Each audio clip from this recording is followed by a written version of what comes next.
Okay, boys and girls, welcome to the Thanksgiving edition of the Board of Finance. Call the meeting to order at 7:01. Seating of alternates, we can see. Let's see Melissa for Bruce. Any motion?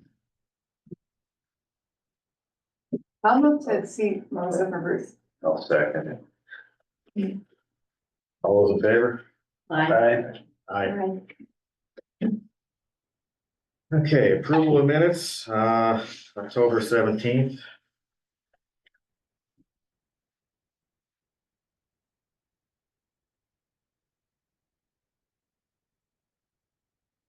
Can I just recommend a couple things on names? For the amendments to go through before the approval, on page 3, if we could just, give a first name and ID on Troy, that he's Public Works Director. And, it's the bottom of page 3, last graph. And, let's see, that might be it, because I think, oh no, I was wondering on page 6 on the last page, second graph down, could we identify in that, say Ms. Milehouse, but identify her as ARPA committee chair? Is that the right title? Because it just kind of doesn't refer to ARPA at all in that graph until, so you don't really know that you're talking about ARPA there.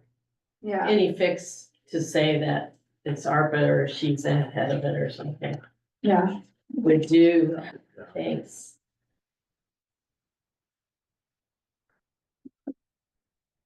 Anybody else? I will we accept the minutes with those suggested amendment by staff. All those in favor? Aye. Okay, present to speak, public participation is desired and encouraged, speakers will be limited to time and appropriateness of comments to maintain progress, stay on topic, and maintain decorum. Alex? Just because it's not on the agenda, and if you would like to discuss it further in the meeting, I'm okay with it. With the fire department, or myself and First Selectman Tanaka, were notified and visited by OSHA on Tuesday for the South Station.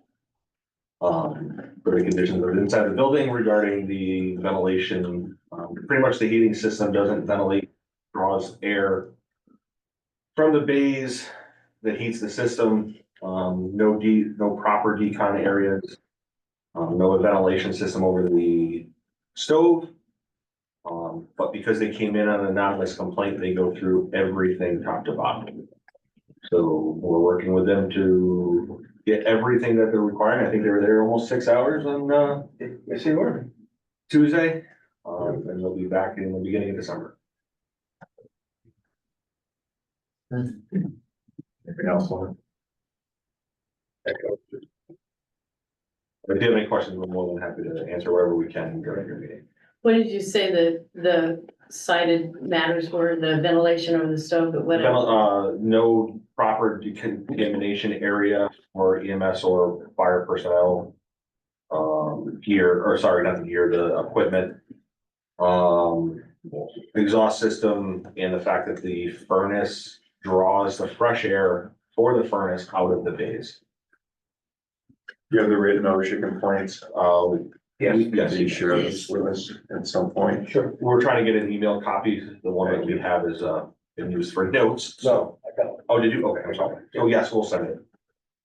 I just couldn't. I tried to print it before tonight.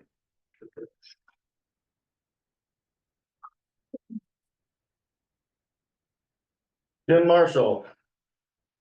Hi, good evening, everybody.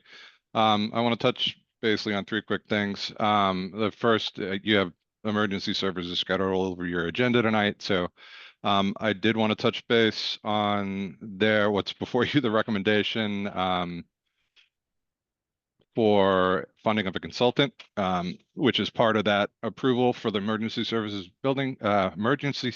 facilities building committee, excuse me. While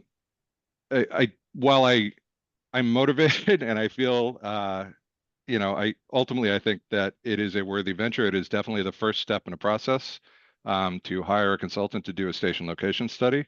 I would just ask as you go through these process, as kind of the safeguard for the town regarding spending.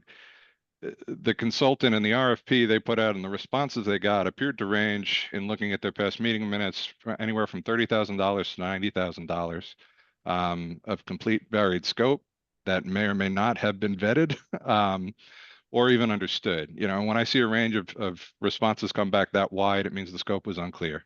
And by their own admission, there was a key scoping document that wasn't sent out with the RFP.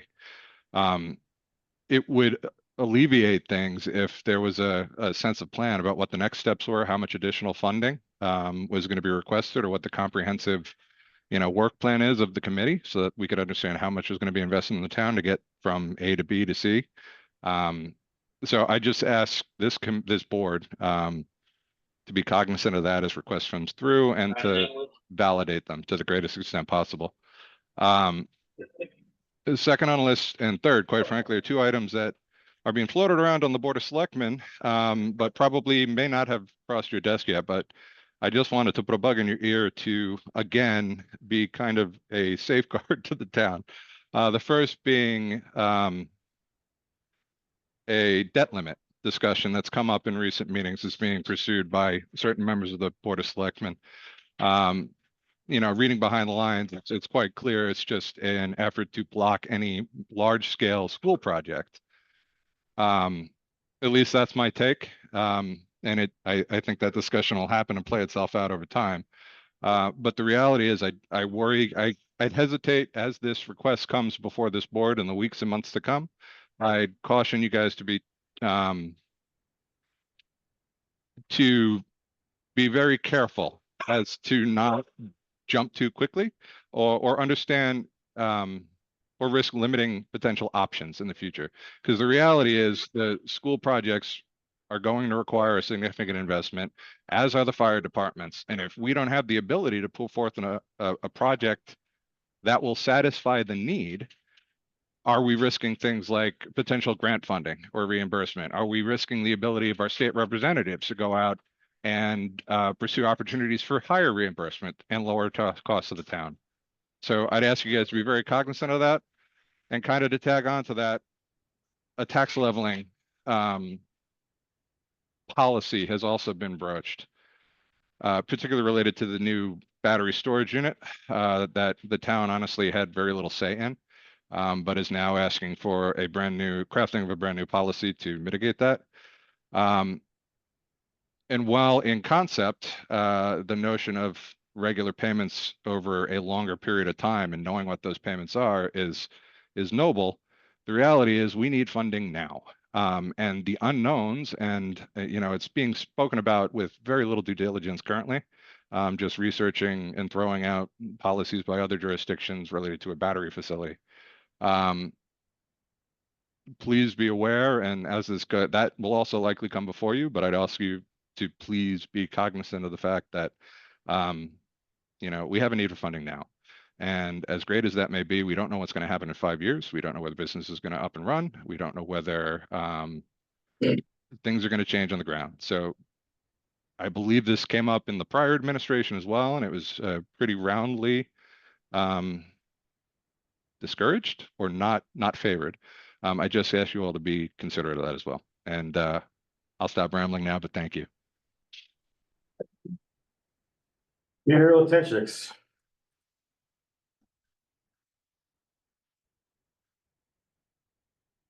Peter? No?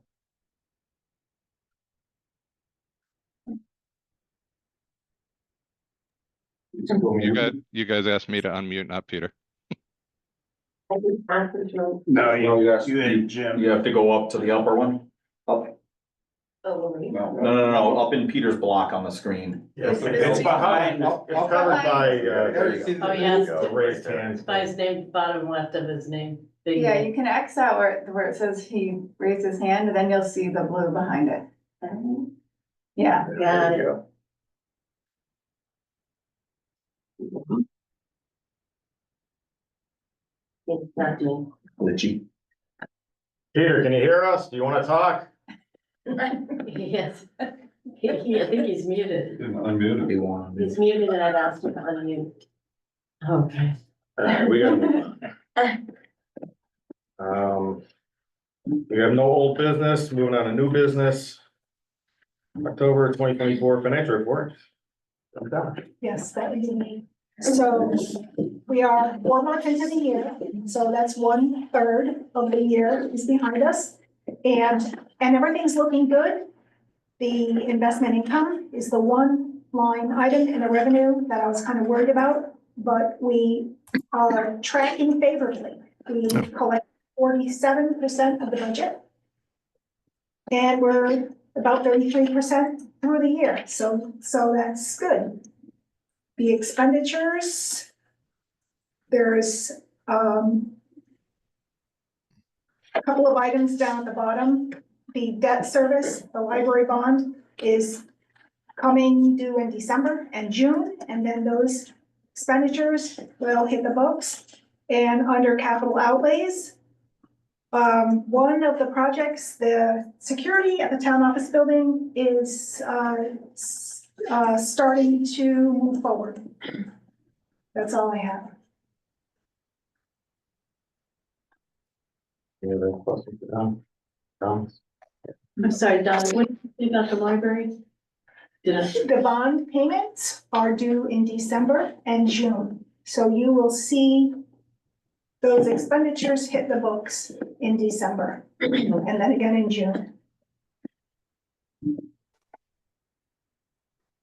That's the end, right?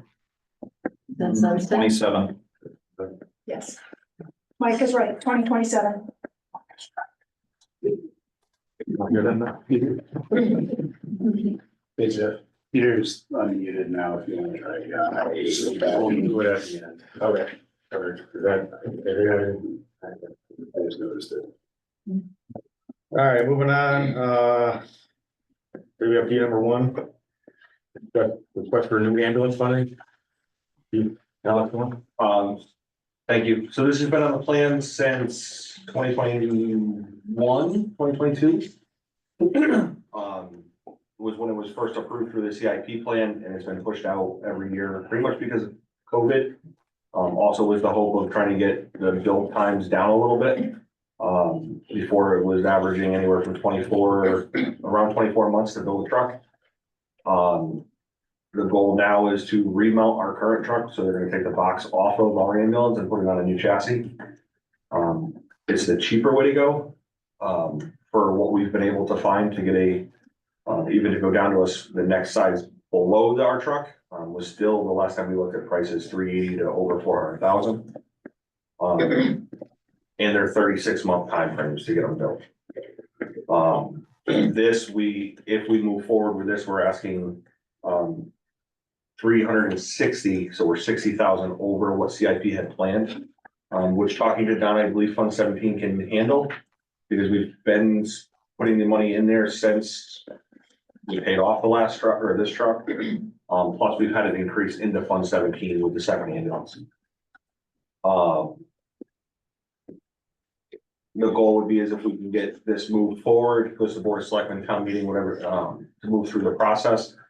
The truck would leave in February 2nd, and we would have it back middle of June of this year, or of 2025. We would not have to wait 36 months for a new truck to come in. In the meantime, we would run the green truck exclusively.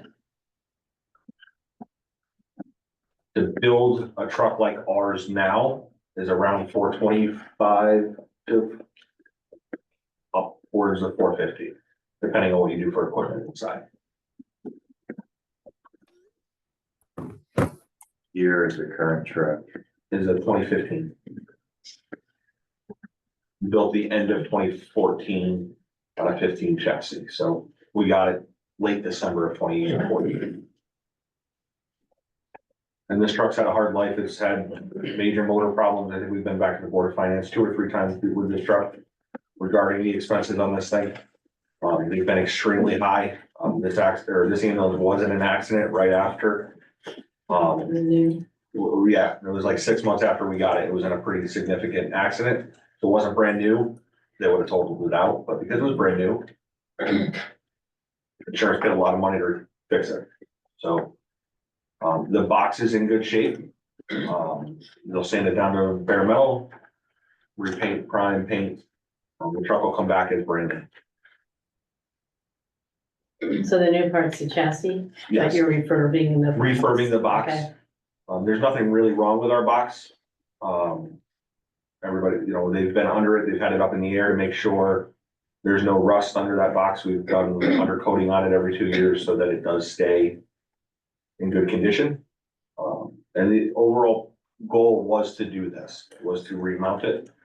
The company that we found to do it, JTR out of Sanford, Florida,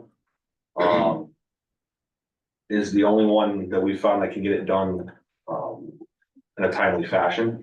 Everybody else has been 36 months or they don't want to do a remount. Just their, production times are way out. Everybody's short staffed trying to do it. We've seen a few trucks, the dealer through Eastwood Fire and Rescue who we've used, for our last couple of ambulances. This is who he started using after they closed their remount shop. So we've seen a couple of trucks that have come through there and they've been really well. Any questions you got? So what's the actual additional appropriation of 60,000 on top of the 20. Yeah, he had 300. CFP has 243,000 total, but that was, I think the idea was it was gonna be a new, Okay, that was just a lease payment Right. of $48,000 Oh, yeah. each year yeah. Okay. in the plan, but the plan, it was gonna go out until 2030. I'm looking at it right now. Okay, I don't know why I was under the impression it was at 300,000. I see 300,000 on the plan for the purchase price. And then the lease payment for 48,000. I guess what I'm looking at is the 5-year total of the lease payments, Oh, yes. so that's what's Okay. I'm just looking at the Yes. total column. Yes, I don't know where the. Oh, because you had it broken out as a 7 year. So, yeah, Yeah. I'm going by memory that it was 350. It was basically $50,000 a year for 7 years. Basically, yeah. yes. Yeah, Yeah. so just short of 350, so you're not that far. It's like Yes. 336 right now. But the idea is that it would be lease payments. Yes. So we're talking about now doing, I'm. It would still be a lease payment. Mhm. I'm just talking about the overall total. Oh, I see. I think and this is my idea, and would be that we would pay the cab and chassis and then lease the rest. Because we need the cab and chassis payment beforehand. Well, what is the total cost of the, if the total cost of the purchase is 360,000? Yep. If that is the amount of money that you need to borrow from the bank to pay for this, Yep. then that's the amount of the appropriation. And there's 300,000 approved in CIP. So you are asking for an additional then 60,000. And all of the money that comes into the town by state statute needs an appropriation before it's spent. And we have 300,000 approved when the CIP was approved at the town meeting.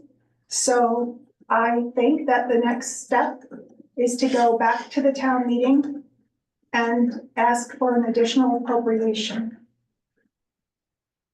So that's the motion, if you want to. Can I ask about the pros and cons of doing this as an outright purchase versus Yes. lease? Yes, Given that it's a refurb and yes, a partial purchase, yes. new.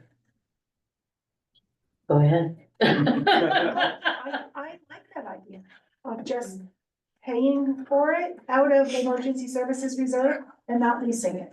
I kind of like that idea. Well, it just feels like over the years in CIP that a lot of the agreed upon spending happening in the town is heavily front loaded into leasing to the point where it's pretty hard to see where and how we're actually spending that money at, you know, to have a sense of it. And it's also, you know, kind of borrowing against the future a little bit. So I don't know, I'm just, especially in a case where you're doing something like a hybrid choice to save cost, you know, does it make sense to do something like this? The other issues I would have is with it is, since we're having trouble housing all of our apparati now, is the timing a problem? I know you're talking about a spring delivery, but for instance, we have a second ambulance, which is also old and just had quite a few repairs on it, I understand. Does it make sense to trade in both of the old ones and focus on this new one and get it up and running? So my only comment would be is I don't think we'd want to go back to one. We've seen the benefits of having the second, of bringing in over $100,000 in additional revenue into Fund 17 with that second truck. Not having that means we're gonna drop that fund again. How are we doing that when we're not staffing it? We're not missing the calls of the truck being out of service. So we have missed some calls because of staffing, but we're not missing nearly as much as we were when we didn't have an ambulance. Because it was down for maintenance. Well, what When were we staffing when we didn't have an ambulance? I'm sorry? We had staff, but no Before, ambulance. right now it's a staffing problem because we lost a full-time person. And nobody Okay. wants to come work for $23 an hour. That's the problem we're having right now. Mhm. But before, without the ambulance, we were down a month. Right now, we're down a block of hours during the day that we're, not every day. When we can't fill it, we're down a short block of hours, not weeks at a time. That makes sense. Yeah, What's it costing a year on average to maintain this? I think we're, I don't know if I have that.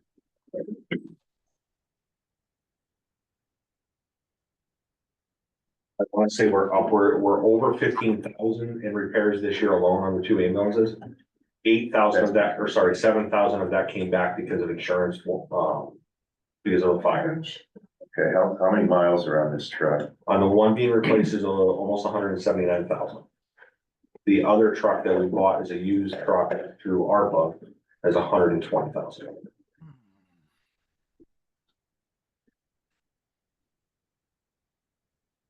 so since you had that in for repairs recently, did they give you sort of a sense of the remaining life on that second one? On the green one, Mhm. yes, there is no current issues, or they don't see any foreseen issues with that truck. The motor is in good, knock on wood, they're in great shape. There's no rust under the undercarriage. It looks in good shape. The air ride suspension was just replaced. That's what actually a compressor had arced out and caused a fire. That's what got replaced. So they had to replace the actual suspension or the air ride suspension. So they said the likelihood of that truck is, it's still good for a few years.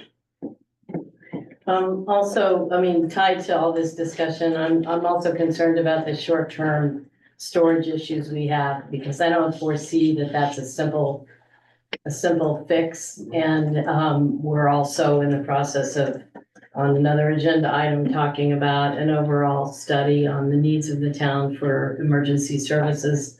So is it the right time to have, another vehicle?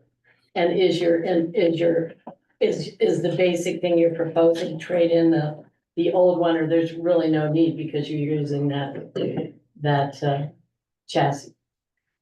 Is it the old one you're using the chassis? We're using the box.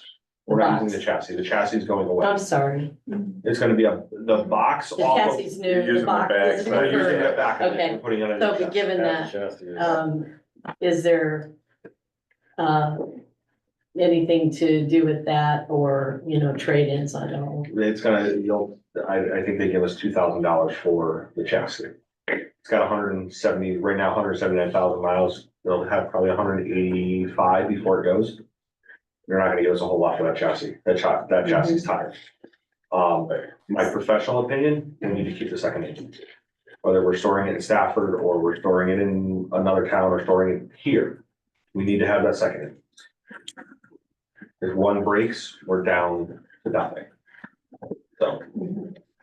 But the chances of that are much less if Within brand- if we're getting new, yeah. It'll be less, absolutely, but we ran into the issue where we said the same thing after when we got the new truck, that this is great, we're gonna be down much less. And then it was crashed 6 months later. And we were without it for Well, 3 months. We're really gonna plan on that not happening I'm this time. right there with you, trust me. That's not the thing that we But- need to plan for. No, it is not, but, it is those incidents that we run into a problem.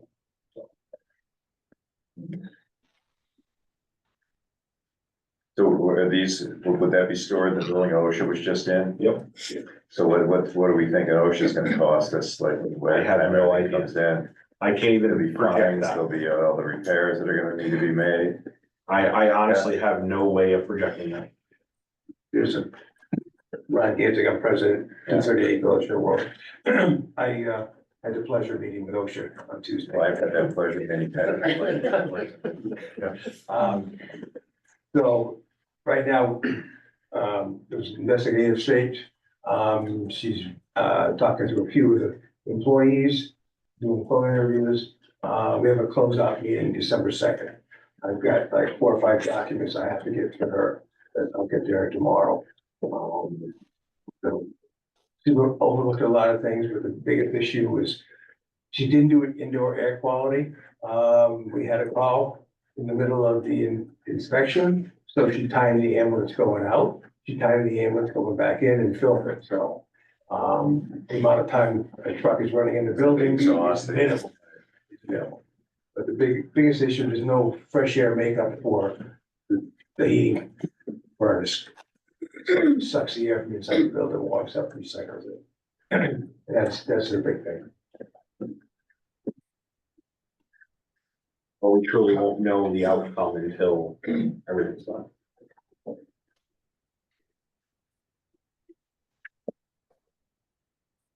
I guess we'll talk about this now. Does anybody in the organization have any experience with actually responding to an OSHA complaint like this? It's not the first time we've done it. We did it 15 years ago. Right. You were chief. I had a full all of those, they walk in. So, But we also have our attorney. Any fines or. I mean, there's, what I'm getting at is, you know, there's ways to handle things that you can, a lot of things can be Yeah. mitigated quite easily. So. Sure. Yep. And we did have the department attorney just to make sure that we were doing everything right. So we weren't. What were the issues before? And where? Which one? Which station? Somebody. It wasn't a station, it wasn't a station per se, it was it? Gear. Gear, yeah. Somebody complained that their gear wasn't in date. Yeah, it was so long ago. But they came in, I spent 9 hours with them. Yeah, but they go through everything, your MSDS sheets for every single chemical, your training records, your structural fire training records, your medical records, they go through everything, which I'm sure, you know, you've been through it quite a few times. It's not a great experience, big waste of the day, but Very time consuming. yeah, it's stressful, but we did okay. Fortunately, she didn't get in that depth, Hmm. so. And they're not, you know, and generally speaking, OSHA's history is they'll work with municipalities to remedy things, they're not up to always break yourselves. You know, All right, they- I didn't know. get back on topic here. You covered all your I mean, versus looking at a rebuild, I mean, there's companies that do that. I found one in Texas. Right. I have no idea what the lead time is, but. So everybody we've talked to building new or getting a different, the reason we liked the remount Yeah. was because it's our box. It's designed how we wanted it. We still get to keep our design and everybody's. Well, you could technically send that entire truck and have the entire thing. Yeah, but it's because of our chassis. Even if we were to put it in, that has a newer motor in it, that we just replaced the radiators in. And it's the components that come off the motor that it's old technology. So that's why, yeah. That's what they say. But the chassis is the liquid spring suspension that's on that. All of the struts are going. Those are $5,000 a piece each side. They're starting to leak.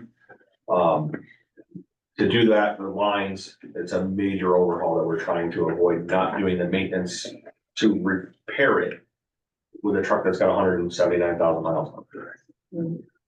Which probably seems like to me, it seems like it's been a lemon, right? Oh, lemon is a nice way to put it.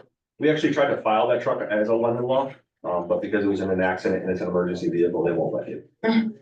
Oh, that way. Does anybody else read that?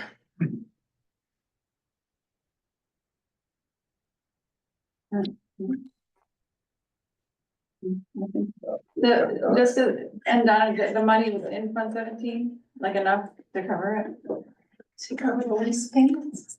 Yeah, Yes. okay, but we're not just doing a lease payment, right? There's a cash draw to do the initial part. Yeah.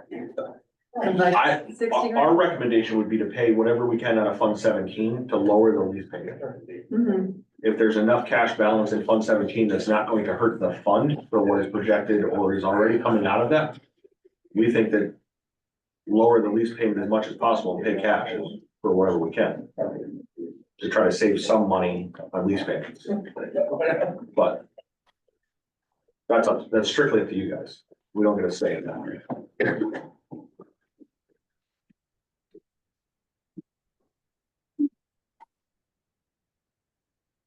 I don't know. I don't remember what's in Fund 17. I don't have an accounting of it with me.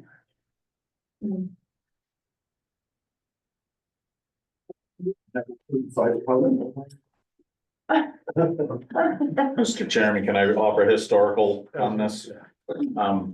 Mike McCool, Clover Springs. When I was on CIP and the Board of Finance, we did a project similar to this. Difference being we planned it from the beginning of the project in CIP to do it this way. And that was it was a dump truck for Public Works. And we led the project off by taking, I think it was about half of it we took in cash. And the other half went into the CIP plan in lease, if I remember right. Yes. Right, it was like 125 and 125 or something like that. We also did one for straight cash though, so. Yes. Yes, I'm just saying it was a hybrid like we're talking about, but the difference was we started from the beginning planning it that way, so it made the conversation easier. Because we made the original motion to create the project, knowing we were splitting the funding. So, this can't be done, I'm just saying, you have to figure out how to come back around this one. Confusing. Well, I was gonna Yes, ask, it was, Hate it. yes, it was, that's what I was gonna ask, what, how does that really work then? because we built it from the beginning, No, I know- when I know we you called had- the project. I know that, We but You split now, don't do it money. that way, yeah. so right now, how do you wanna do it? How do we do it? Well, I think that this motion's probably fine. It's to appropriate an additional. So there's already 300,000. That's not really It's 336 something if you look at what the total is off that 7 years it's built through the CIP plan, 48,000 something. times. For 7 years. Times 7 years is 336,000. I don't think we're appropriating the lease payments, we're appropriating For the cost. The of cost vehicle. of the vehicle. Mhm. And then you figure out how to do it later? Or after? Yeah, Well, well, no, that's. no, so we'd have a town meeting to do that appropriation. But then the lease part of it doesn't need a town meeting? Isn't a But- town meeting for the extra 60,000? No, Right. because, Yes. well, have we Yeah. appropriated for the whole thing? We haven't. And the 300 get through the CIP plan. Well, it's in CIP, In but, CIP. but don't we? But if, let's say they didn't need the extra $60,000, then they could just, they don't need to go to a town meeting to do a lease. The lease payment would be included in the operating budget. Correct. So that's how that is, but that's why it gets complicated when you're doing a hybrid, because you do need a town meeting for the part that's not being leased. Do we need to do this like this month? Can we look into the particulars of doing it by the hybrid method, but raise it on the agenda again? Well, I think they need to get moving, no? We've got to sign, to keep the deal that we, or to keep the pricing, we have to be signed by the end of December. Which means Board of Finance, Board of Selectmen, town meeting. That's why we're trying to do it this meeting. It is a, with the holidays and everything else, it does make it tight. Yeah, I don't think you would have enough time to advertise a town meeting between our next meeting and Correct. I mean, we could. You know, we would have to meet. That's why we'd we're have to trying- meet yeah, in that's why I in gave a it to special Bruce, yeah. meeting to do it, I think, yeah. That, and if you ask for a town meeting, I'm calling a town meeting on Tuesday, and if we can get 3 things in on it, it'll save us $1,000. Just not enough.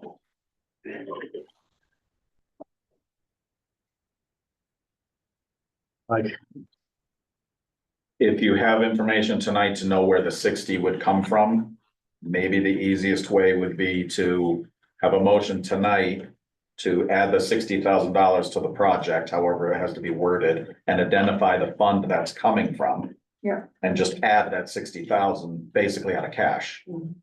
Then the lease payments would stay the same. Mhm. So the CIP plan, the planned expenses in CIP would stay the same, if just the overall project cost would increase Right. by infusing cash into it right now. Right, If you know where that 60,000 Yeah. can come from. Question, where is the 60,000? Well, We should ask Donna. well, Donna, you wrote the emergency services fund in the motion. You must. Yes, because I would,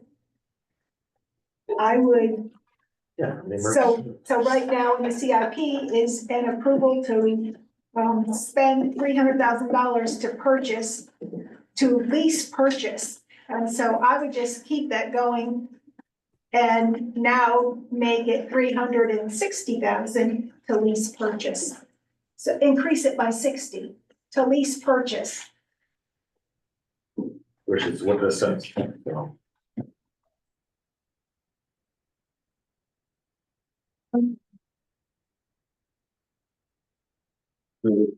Off of the 23-24 year income and expenditures off of Fund 17, there was $336 put in, and we only spent $91,423 out of that. For 23-24. So they went 300, what? We put in 336. Into Fund 17 for 23-24. We only expended 91,423. So this is a suggested motion, yes. All right, Board of Selectmen, please consider a recommendation that the Board of Selectmen call a town meeting to appropriate an additional 60,000 from the Emergency Services Reserve Fund to cover the increase in the cost of the lease purchase of a new ambulance for Wellington Fire Department 1. I'll take it. Any more discussion? I guess I'm just. I think it's right, but when we approve the CIP plan, we're not really approving $300,000 for the ambulance. We're just approving the lease payment for the current fiscal year. So that's really all that's ever been actually approved. In concept, we've said we're gonna do $300,000 total or whatever it is, but is that gonna be a problem? Like for the whole amount to go to the town meeting now, when it's Yeah. really a lease payment we're talking about. Yeah.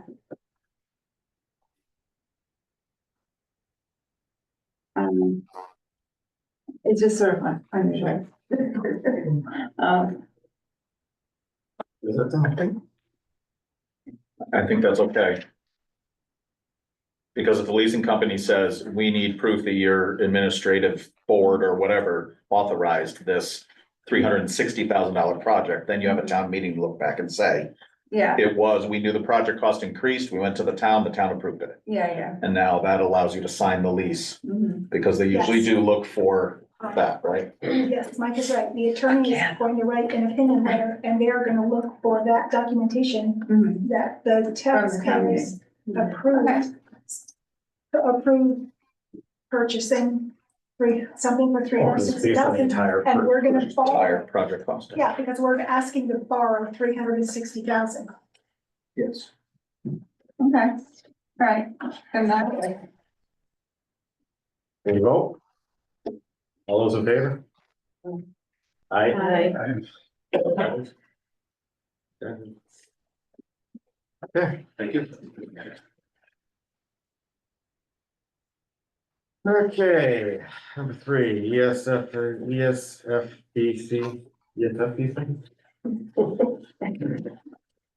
And Emergency Services Emergency Facilities Services Building Committee.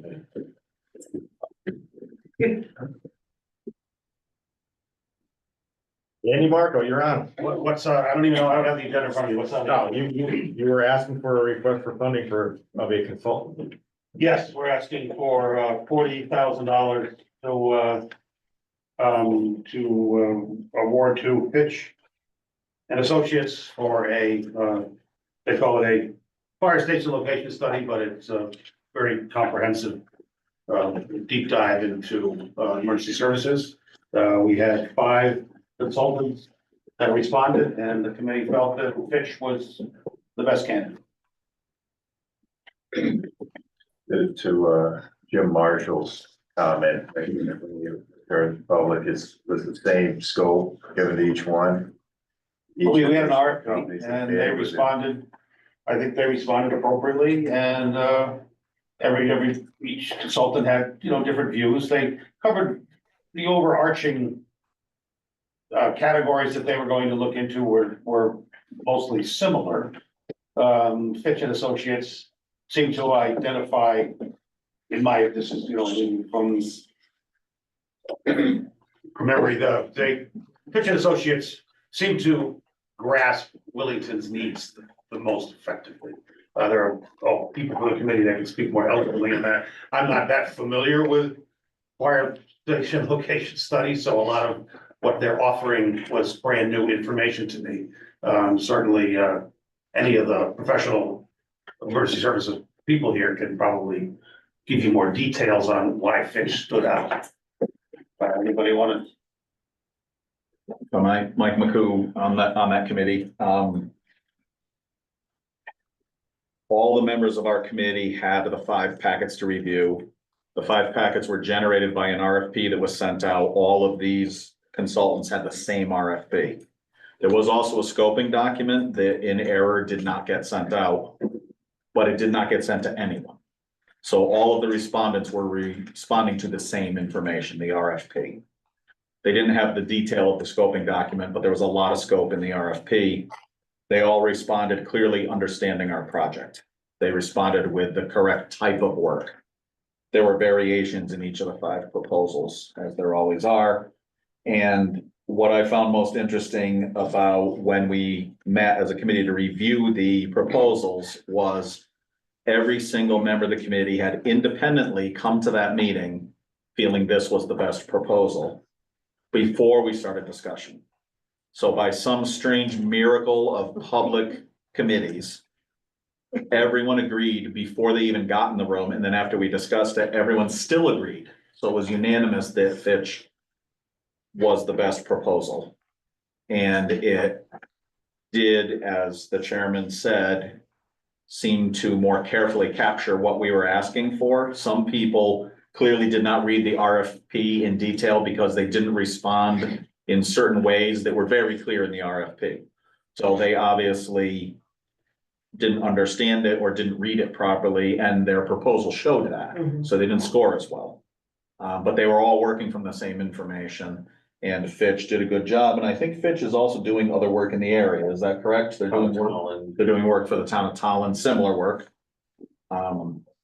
By inadvertently not sending the scope to everybody, are we missing anything that you would have liked to have had that was in that scope that wasn't picked up? No, as a matter of fact, not only Fitch, but most of the others covered, maybe not in the same language, but covered all of the scope, I think, right? I think we felt that,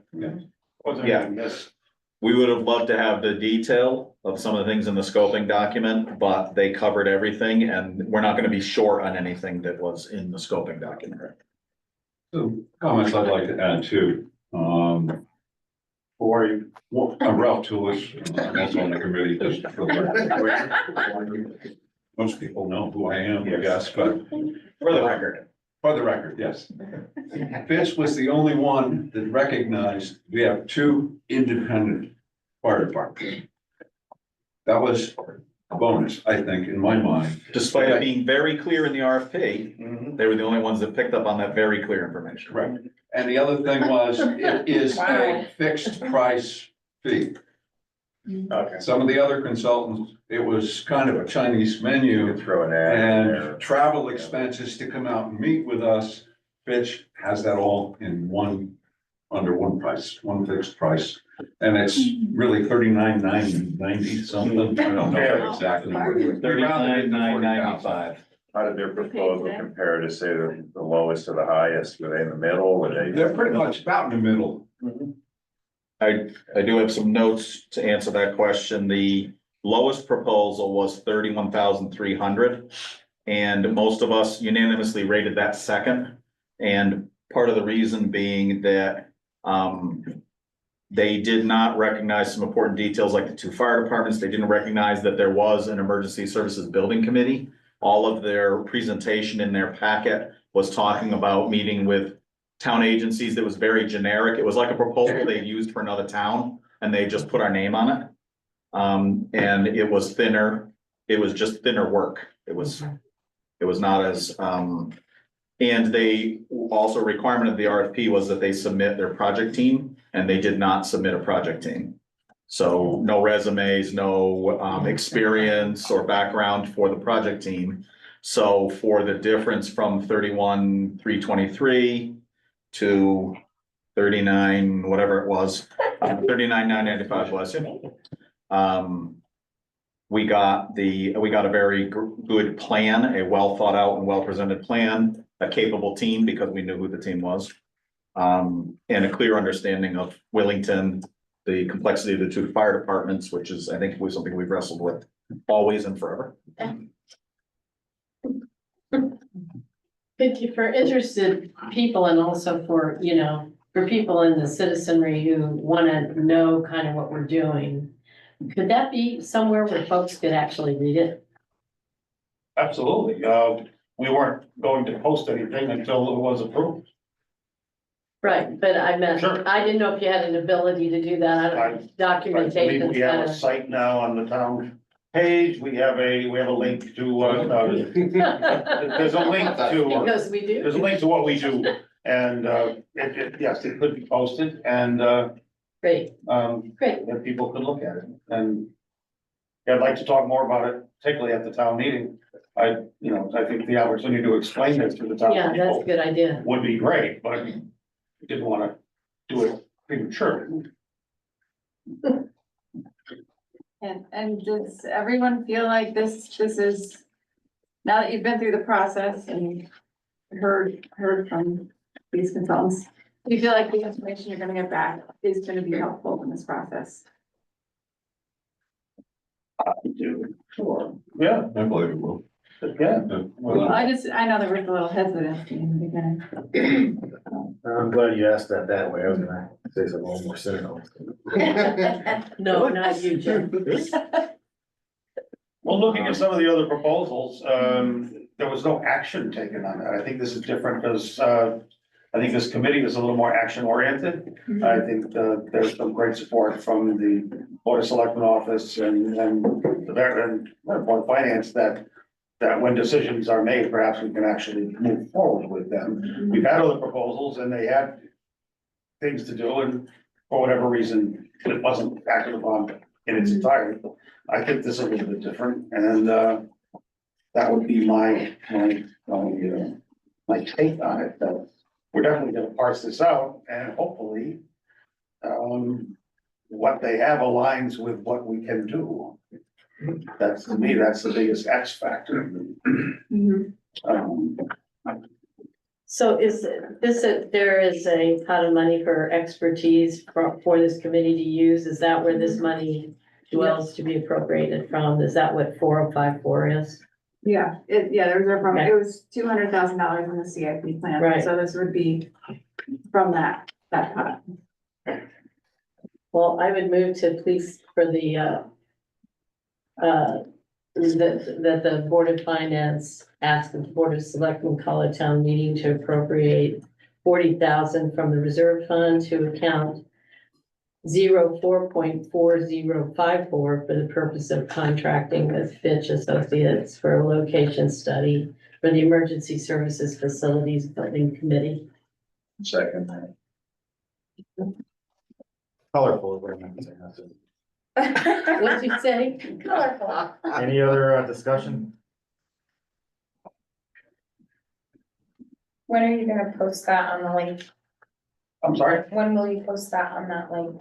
I don't know, but I will talk to people that know how to do that. But it won't be until Monday because they're closed tomorrow. Yes. So No, that's okay. Thank you. I will, get it as soon as possible. As soon as I hear all in favor, aye, then we'll. Then you'll think about. They don't think about that? Okay. I'll get it done. Yeah, we'll get it done. Okay. You ready to vote? Anything else? Yeah. All those in favor? Say aye. Aye. Opposed? Okay. After the meeting, if anyone wants, I have one paper copy, if anyone wants to look at it. I have another one too. There you go, there's a couple here. Mine's in color. Oh. Mine was more, prudent with tax money, I did black and white. Oh, mine wasn't paid for by tax money. Even better. Okay, boys. This is by taxpayer money, huh? All right, moving on, discussion of what actually is fiscal year 25-26 budget calendar and letters. And yay, that's me. Yes, this actually is in your packet. Last meeting, did some historical research and went back to all the way back to 2003, just to see what we had done as a board, previously. We tend to send this out by beginning into, December to every board and committee. And kind of what we kind of settled on one with some changes, so maybe sweeten it up. I don't know if you have had a chance to take a look at it. Try to make it a little more professional, you know, went back to having the letterhead actually,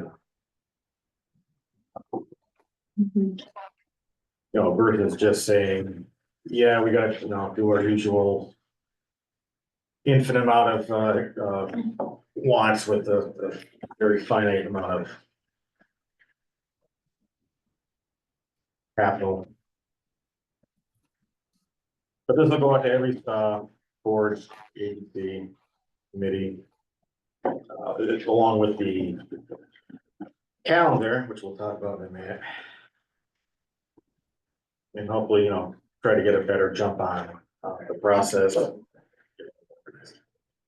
Nothing that got any thoughts on. Unless you wanna add or say, or.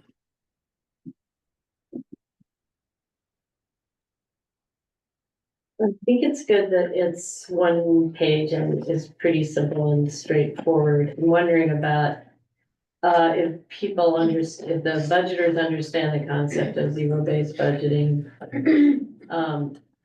We do have that one amplification. I'm just throwing the question out there. I think it's clear to me, but I've done budgeting, so, I'm just wondering if, Donna, did you have a chance to look at it? Do you think it's pretty clear? I didn't receive a copy. I did not receive a copy. Yeah, I know, I didn't see it till later. Sure. It's nothing we haven't said before, and in terms of municipal finance, zero-based budgeting is kind of a general. Concept It's a among general people who concept. budget, You yeah, don't quite do it that way anyway, I know. so. In the private sector, you certainly don't, or you can actually, you almost can do it.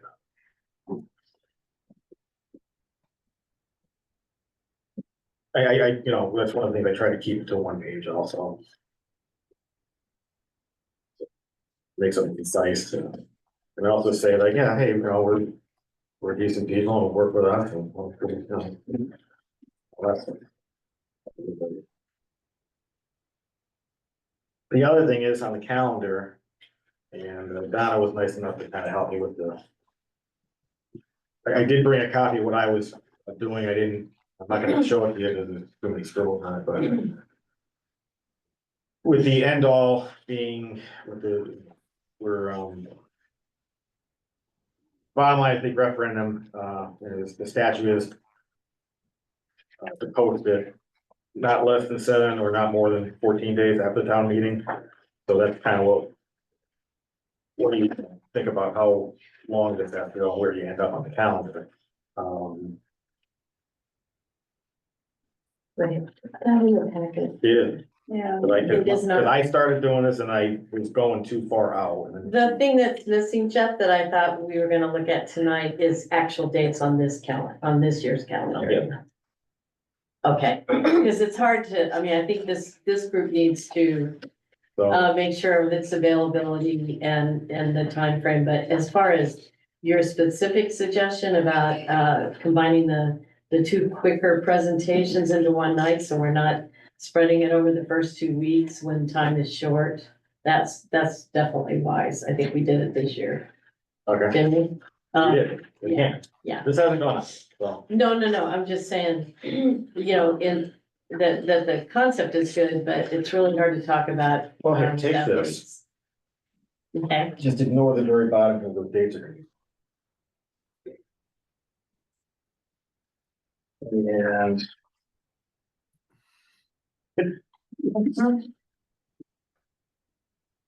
So Ben, so if you're looking at my copy.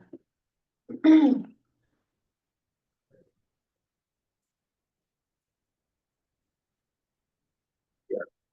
So Thursday the 3rd, that would be, that's right now, that's the only open. And then instead of, I had going to the next Thursday. For the budget hearing, we can go back to a Tuesday. So the budget hearing, town meeting, referendum is always on a Tuesday. The budget hearing and town meeting would be on a Tuesday. Last year we were on Wednesday. You way to change it because there's a conflict with the Right. Board of Ed, So, which is something I think we Right. should keep in mind because they do these days. I don't know if they have their calendar for. Instead of doing a jostle last minute, we can just Well, that's- plan for it yeah. and then. the special revenue funds and elected officials would be together on the 6th. So I could. I keep looking at that and I mean, is that you? Meeting, What you're saying? so I get to spend my birthday down here on the 6th. Of? Oh, Ah, don't feel alone. I've done my birthday. We've all done birthdays. I went out afterwards. Or you can call me from the sub if you want. Alright, so. Alright, But it looks like a lot, Yes. but it's not really, I mean, depends. I Which went. one is a lot? And, you know, Well, all right, so we were talking about trying to do this. okay, animal, you know, like that on the 6th, that'll go pretty quick. Yeah. To try to free up one extra meeting day without going into January, which I don't think, I mean, does anybody really want to have an extra like that?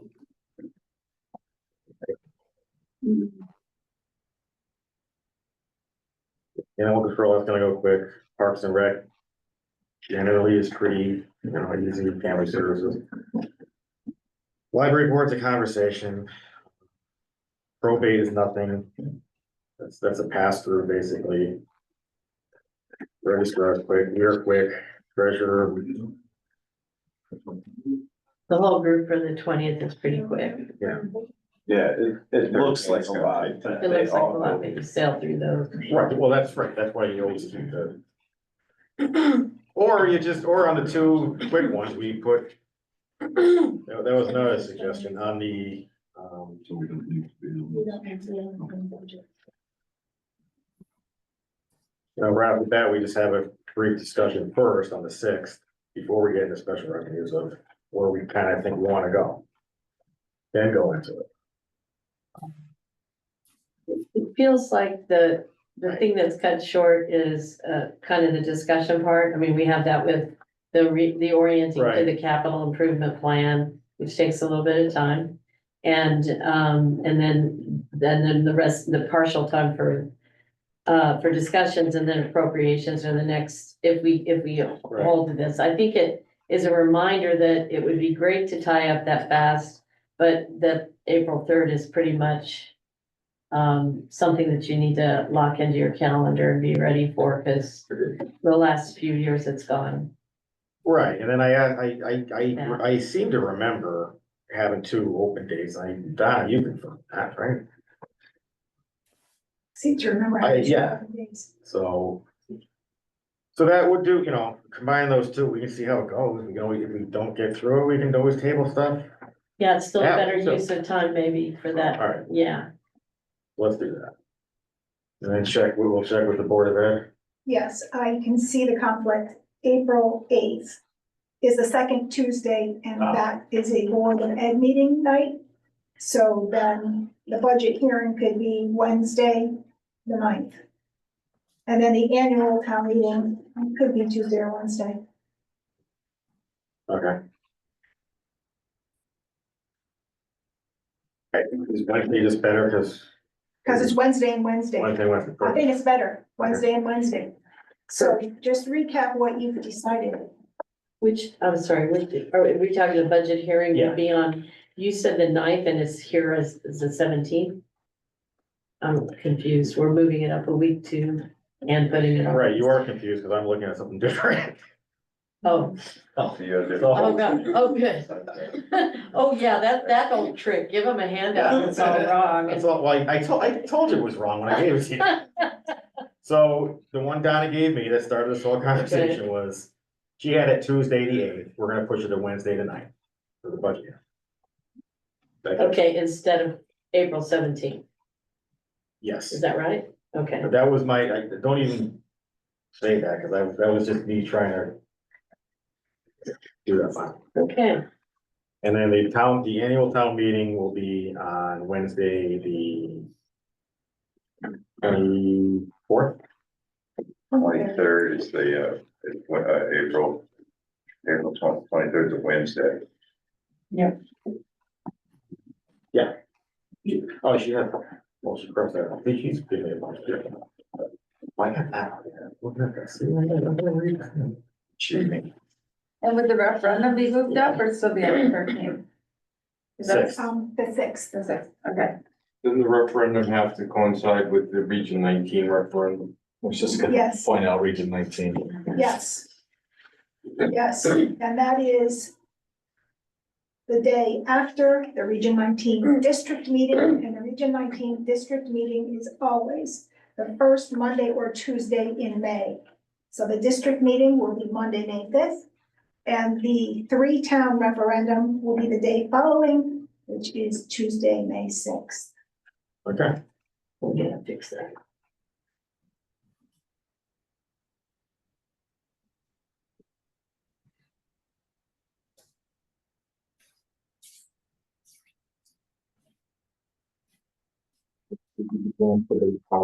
It would have to not be the 6th if we have to wait for their meeting. Yeah, because we need their number Yeah, from their referendum. so we could keep it on the 13th.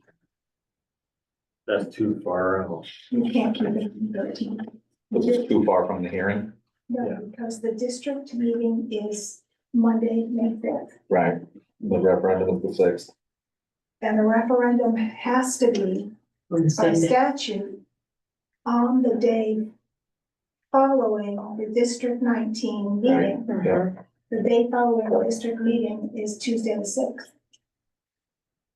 Right, but that's the Region 19 referendum. And the town. And then the We one- do ours together though, Mike. All 3. Aren't all 3 referendums on the same day? Yes. Ashford, Wellington, and Yes. Mansfield. Yes. So that's. I thought we would that's the take the Region 19 referendum result and add it to our budget Yeah. No, so that we could then approve our budget. No, they No. put forth it's a a separate number, question. and then we all vote on it. and see. Yes, but we don't know the number to be in the question Yes. They will until have- they have their referendum. Oh, they will have it. They will have a budget hearing and they will have a number to give us. Long before their referendum. Mhm. long before their district meeting, you mean? Yeah. Yes, So we'll just have to hope that in referendum, their number doesn't get shot down. Because then we would be putting the wrong number into our referendum. well, they don't have a. No, they don't, no. They Not- voted on each meeting. They don't have, Different from it's the- their, Yeah, the region doesn't you have. mean a their district board meeting. vote. Yeah. Yeah. That's already has happened, or will have happened. Or this. So the Region 19 referendum is just the Region 19 part of our referendum. Right. It always is. Okay, yeah, that's what I was thinking that they had a separate referendum in between for the region. No, No, Okay, sorry. no, it's just something about they have a meeting that month, so it has to be after that. For them. But we have to know the number ahead because we're gonna post our referendum Right. in advance Yeah. We don't with know a what number we don't know what that they haven't voted on yet. They already have, they probably already did it. We don't know what that meeting is for. It just has to be after that meeting, It's probably to explain all the particulars of the budget. Yeah. right? yeah, I don't know what the meeting's for, but I know they always have. That's just, it's in the statute, so therefore there must be a. We've run into this problem before. It's a pizza party, come on. I'm surprised I've got out of her for quite a while. I'm getting invited to very You're gonna shoot me.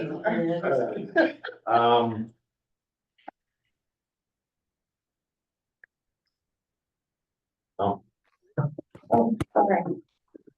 So you're making progress. All right, so pending any other conflicts that we can.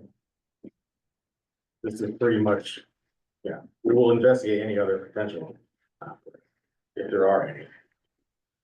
But basically, we're gonna go with the, seem like we like this schedule, then we'll have an extra. So by combining 220 with 26, you'll end up. And Christina, you got CIP, you care when you have that presentation? Move everything up, so you get the 13. Yeah, that, I don't think that matters. So the deal for the 20th, we would just move, we're not gonna move up. Are we moving up Board of Ed and Selectmen budget by a week? Well, we can, But I don't see why you need it, well, yeah, because I don't, what would you need a blank? Thursday also have, Right. well, Well, we have a regular meeting. that Thursday, day, yeah, right? Thursday the 20th is actually a regular meeting also, so. And you can put, budget as one of the agenda items in the regular meeting. Well, you gotta put, But I'm just saying, what would be on the schedule for then if we do this, grouping together the ones that we have now for the 6th. so if and you, the if you group 20th? those two together and move everything up, then that would be the Board of Ed. Right, and the question is, would they be ready to do it that much earlier?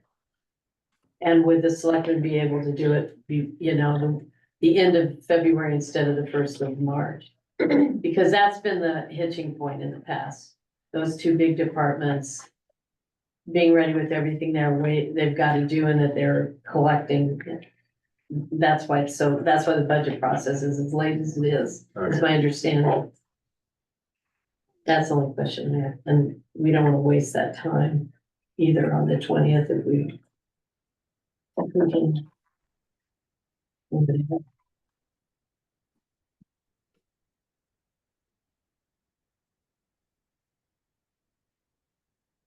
Pete, do you have any sense of whether you guys would be able to prepare a budget? We are gonna make every effort. That was,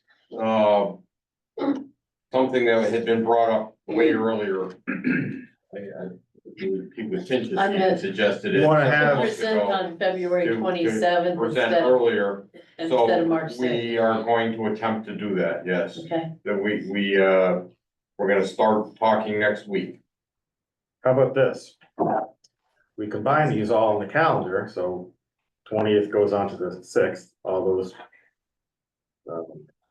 Items. The 13th, we see emergency services, and then on the 20th, we have regular meeting and continued budget discussion.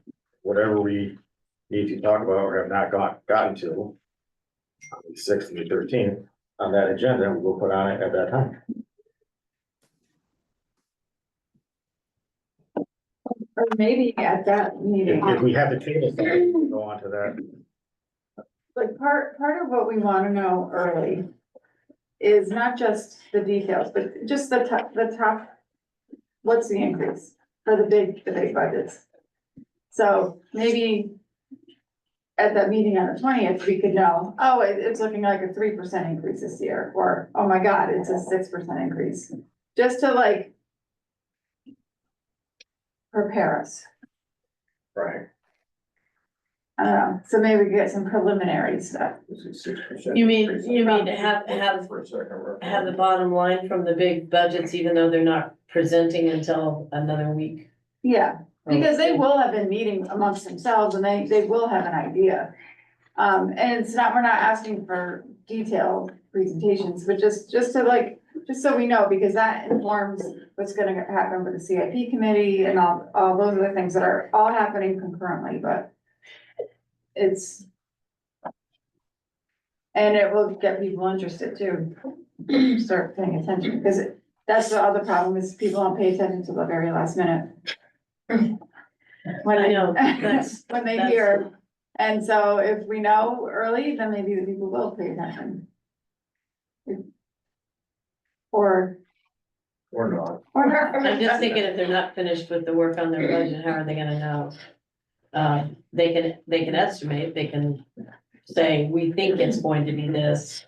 Yeah, I mean, by come back then, a by week then they later will and have say- all had first drafts, they will have all had public meetings about it.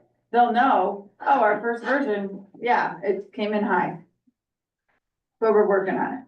But either way, we'll know some of the highlights. It's just, we won't all have to go to every single meeting to know those things, that's all. That make sense? Yeah, I think so. Is it possible that CIP could be I know, I realize that the selectmen can tinker with a piece of their budget. But, you know, before presenting, but is that something that could be presented as far as the, what was submitted to the selectmen? You know what I'm saying? I don't think the CIP will be done yet. Okay. Well, maybe, but, yeah, I mean, wherever, I would say, I mean, that we would be able to give updates all along the way. Cause that's the point where everybody's meeting weekly anyhow, but.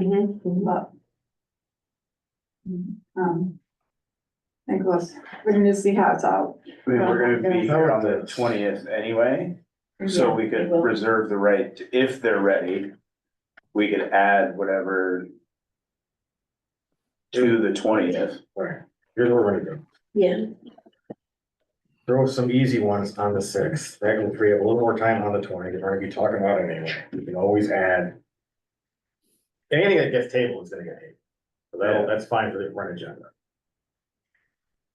So we can always add, well, we can put on each agenda, continued budget discussion. Like, I think it would be fine to move the stuff from the 20th up to the 6th, combine both of those. We're gonna be here for a regular meeting. Well, I wasn't gonna, I was thinking about not moving everything, look here, Like treasurer, that's it. But take but 121, 131, and 135, so probate, board of finance, and BAA, board of civil appeals, throw on the 6th. That leaves registrar, treasurer, conservation, so basically, and then all land use and economic development. So that just frees up more. Conservation. And each meeting we can always open with. Where are we? Here's our new intel. Blah, blah, blah. So you're talking, take the top 5 and move them up to the 6th, right, Jeff? Is that what you're saying? And then leave the bottom 3 on the 20th? Yeah, I was gonna take the weakest. Okay, that Easiest sounds- 3, so 021, 030, 121, 1331, and 135, throw those on the 6th. Leave everything else. I'll leave the registrars and treasurer down on, okay, Leave the registrar, treasurer, conservation, yeah, planning, zoning, and economic. yeah. But otherwise, we're just going around a circle and that. Yeah, Okay. We'll move on from that. if you want, we could check with Phil though. Well, we're going, yeah. Okay, Any other we'll investigate any other possible conflicts. Open garden. Do we have to take any kind of official thing on sending out the letter? I wanna get it in the beginning of December. There's been years we sent it out in like January 1st, and that's, you know. Everybody knows this is happening, but. Yeah, Do you no, need a motion? I'm just saying, do we need motion a right now? motion and all that to send out the letter? We can send out the letter without the calendar, or we Well, it could we goes- just decide on what the calendar is gonna be. Well, no, because you're asking people, so in the letter, you're asking people to have your budget done and submitted a week before you present. Yeah, So they gotta know when they're presenting. So they can wait till that last week. okay, if we're gonna try and get it out the beginning of December, then we have to do something about it, and we'll get ready to just all move on and be done with it. I mean, if you wanna say, we go with this pending no. Or any, you know, Yeah. any meeting conflicts, then I'll do, Bruce and I will do it that way. Actually, Donna said it, right? I didn't even know that. You just have to keep something to it. Yes. Yeah, then I move that we send out the letter and the calendar with the suggested edits as soon as possible. If that's an acceptable. Second, you want I dated the letter the second, it doesn't have to be, I mean, here's what you sent us. I guess,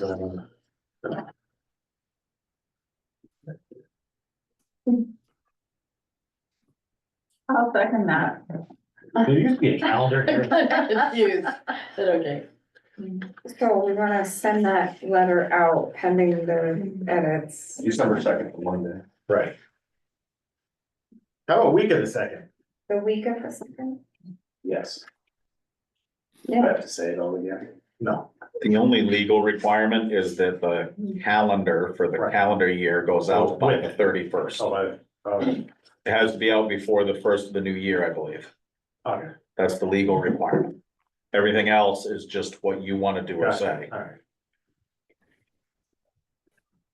The letter is not even required, but the calendar by Connecticut state law has to be out, I think, by the 31st of December, before the new year, calendar year starts. But it does make sense that we deliver that. It's just a nice thing, it's just a nice Yeah. concise Right. thing to. They're gonna wanna know when's my deadline. Yeah. And in fact, I was wondering if we could add this step, maybe Donna, I don't know when you communicate with them or That's- whatever, when this, because this goes out from you to the budgeters, right?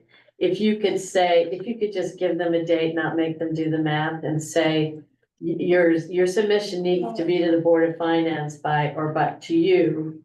You know, so it can get to the Board of Finance by such and such date, build in the time you need. Before you can get it to us, to be a week before, so we have time to look at it. Right.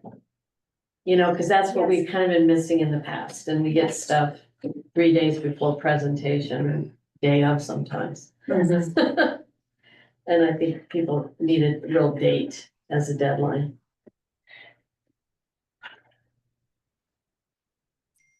Is that okay? So, then Lisa, do you got sort of what that motion? I have motion to send a letter and calendar with suggested edits the week of December 2nd. Yes. I'll take it. Christine I already seconded. seconded it. Yeah, Yeah, so, discuss this. Anyone else? Okay. All those in favor? aye. Aye. Oh, sorry. Alright, moving on,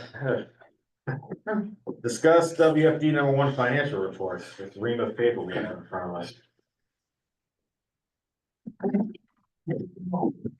Ream of paper. I do have a lot more. You do have the 990s. They've all been filed with the IRS, All 15 years? Except for the last two. except for the last two, because those are in Because process. they're still working. But those will be done by, I think it's summer. Yeah. So, and the tax exempt stuff has been filed. The tax exempt, Any Sure. surprises? no, honestly, there was, anybody that tried to scan and email these was not, not the easiest. So we do have a hard copy of it if anybody wanted to see them, but everything but the last two, which will be out at the beginning of summer. The accountant's gonna work on it. He's on vacation next week. When he comes back first week of December, he's gonna work on it. And he assures us, unlike the last go around, he can get them done quickly.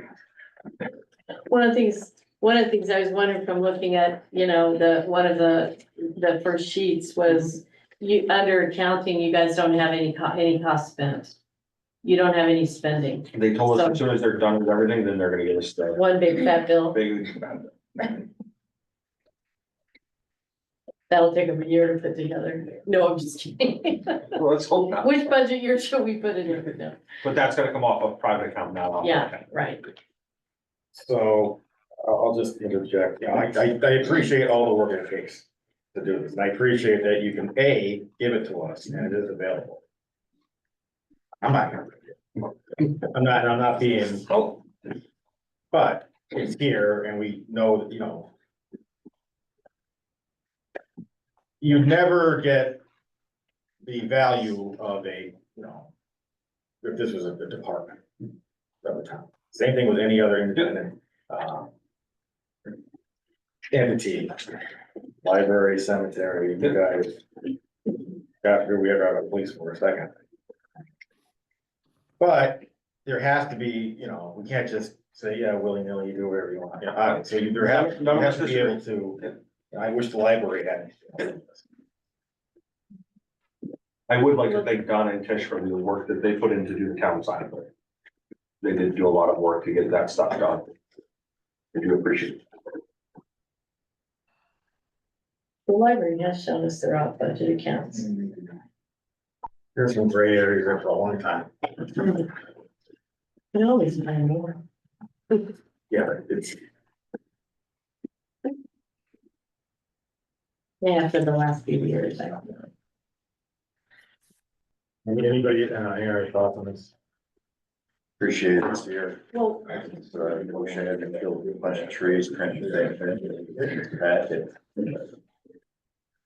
I thought you made your printed so you could look at it, but yeah, I started looking at it. yeah. Bruce is, I didn't know Bruce wasn't gonna be here tonight. Yeah, last minute, he was. No, it's fine. It's just that he's the one that wanted to ask for this. So that's why I feel like it's kind of, I think what I was sort of expecting to hear was his read on it or his reasoning. I mean, I guess the only other thing we could say is, if you have make one department go, yeah, make the other one, so. Short of doing actually like forensic, you mentioned a forensic audit. Are you talking, what are you suggesting? I don't know. Don't. Yeah, because we have the 990s on the other department. They're, well, one thing, are you guys are you a C3, not a C4, but are you an LLC? What are you? Incorporated. Incorporated, just a flat, Incorporated. Yep. Just- 501c3. okay, so a nonprofit. Right, but that's what we've had to reapply. Yes, we had to reapply as a nonprofit. So what are you hearing about the status on that? It's been sent to the IRS. We haven't heard anything back from them yet. But everything has been filed with them. So what the accountant, correct me if I'm wrong, the accountant said the IRS is going to go through all of the 990s and then that. But that everything was to be submitted together, so the 990s went and that went with it. So everything you've got Yes. that you're in your hand is the 990s. Is already So submitted. as far as operating as a nonprofit in arrears for 14 or 15 years, how have you, what status are you in legally with, as a nonprofit, given that it's been that long? And is your account saying anything about, anything like fines or anything like that? No, they just said that we could file 1023 to get reinstated. And it's been, they were dug up the last 1023 we had and everything's still the same. But have you been taking donations during those 15 years? I mean, I know Yes. with members who have died and asked for donations to go, I know that's happened, but you have been taking donations. Yes, that, in that respect, because we did pancake breakfast at the Williamsville Firehouse. That was a fundraiser, that, all that money went to the, Firefighter Association, or Firefighter Memorial. I don't know the answer, but I've been I in don't nonprofits and it's fairly rigorous about the status of taking donations in. But it's also, If you're I not, believe there's a cap to it. I think you can't take over a certain amount. And we don't, if you look at our account balance for our fundraiser, it's like 400 something bucks. We have not taken in. thousands. No, we have not taken in thousands. We try to imagine. no, it's just usually when either a member passes or a member of the community who wants to, has to be the benefactor of donations. A point of clarification, anyone can donate to you, they just can't take it off of their taxes, they Right. can't deduct off of it, so there's nothing wrong with making a donation, but a normal It's not tax nonprofit would send exempt. you a letter afterwards saying, thank you for the donation. Right. You didn't receive any goods or services, and this is tax exempt. Right. If you're not We have sending not those done that. letters, then you're fine. We have sent a thank you for your donation, but we do not say that we're tax exempt or anything like that. You can change that after you. But the flip side is if you buy something, like if you buy something as simple as Staples, from Staples, We don't use the tax exempt number. Since we found out about this, we have not used the tax exempt. We're paying tax. so you're paying We're tax. paying tax off the So- corporate side. Okay, but still. Yeah. Like, I mean, I work for a nonprofit, I spend a lot of time avoiding paying tax because it's a lot of forms, it's a lot of rigmarole, it's maddening, but that's what you do. Yeah. So you've been paying a lot of money in sales tax Correct. on probably some big things. Like if you spend $20,000 on a piece of equipment, Yeah. you're paying sales tax on that? But only, so on the corporate side, yes, so we bought, what did we buy? The defib. So we bought the second monitor for the second ambulance out of the corporate account, so they were gonna come back out of our budget. Mhm. That we didn't pay taxes on. Because we didn't give our taxes out. Because but we didn't. That was after we found out about this. And I think most of you were here in the meeting that I found out about it, so, because we found out about it here. So, So is that true for something like vehicles? Well, that gets paid for by the town, and the town is tax Yeah. exempt, so. Okay. all of most of our equipment is owned by the town of Wilmington. Yeah. Yeah.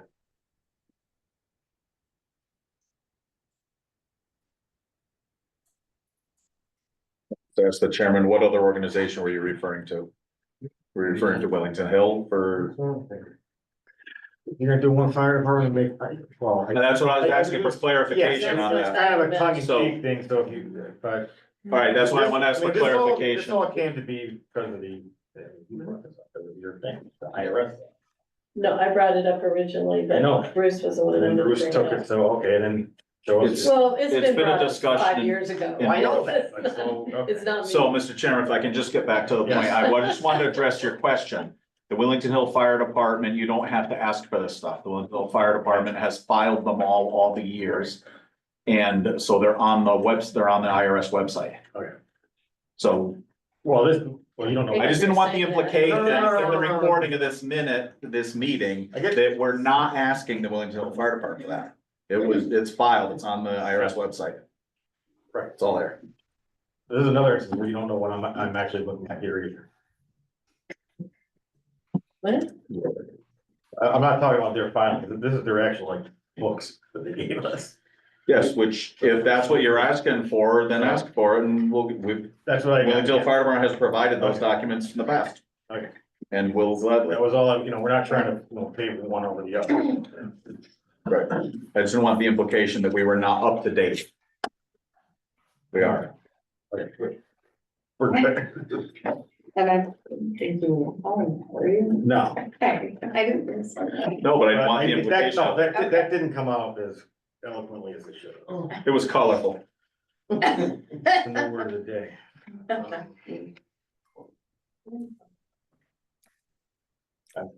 Anybody else on this? Correspondence, got everything we got. Present to speak, we'll do the public participation as desired and encouraged. Speakers will be limited time and appropriateness of comments to maintain progress, stay on topic and maintain decorum. Peter, let's you want to give it another try? Will do. Peter Latinchich. Am I unmuted? You're good. Oh, great. Peter Latinchich, 97 Trask Road. A couple of comments. One, the so-called anonymous OSHA complaint tonight was very disappointing to hear. For someone to weaponize a federal government agency against our town is truly reprehensible. And especially in light of the community effort to address all the concerns at Station 13. And I hope this is rejected by everyone in town.